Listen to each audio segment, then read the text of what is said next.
एरवी बऱ्याच जणी जीन्स, सलवार कुर्ती अशा कपड्यात वावरतात, पण सणावाराला मात्र आवर्जून साडीच नेसावी असं अनेक जणींना वाटतं. सध्या तर हळदी कुंकू कार्यक्रमांचे दिवस आहेत. रथसप्तमीपर्यंत हळदी कुंकूची ही रेलचेल चालू असणारच. या कार्यक्रमांना जाताना साडी नेसावी असं वाटत असेल आणि फक्त साडी नेसल्यावर आपण आहोत त्यापेक्षा जरा जास्तच जाड दिसतो असा समज होऊन साडी नेसणं टाळत असाल तर या काही टिप्स लक्षात ठेवा. नमस्कार, मनभर पैठणीमध्ये तुमचं खूप खूप स्वागत आहे.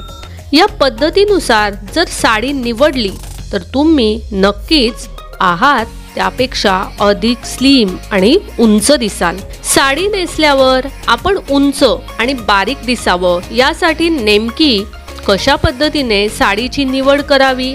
सगळ्यात पहिली गोष्ट म्हणजे साडी नेसल्यावर जर उंच आणि स्लिम दिसायचं असेल तर नेहमी डार्क रंगाची साडी नेसा. फिक्या रंगाची साडी नेसणं टाळा.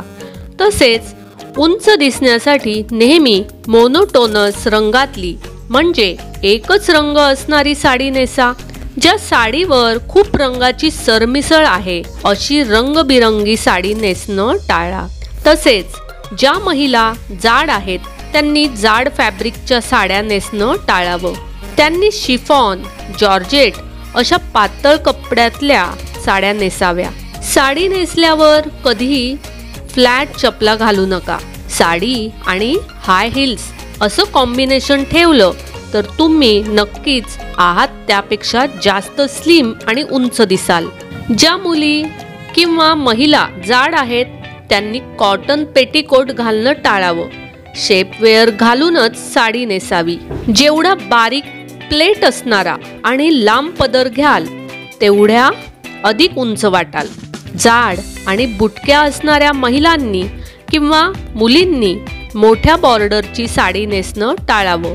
बारीक काठाच्या साडीत आपली उंची जास्त जाणवते. तर मग मंडळी, आजच्या व्हिडिओमधील या टिप्स तुम्हाला आवडल्या असतील तर नक्कीच व्हिडिओला लाईक करा, कॉमेंट्स करा.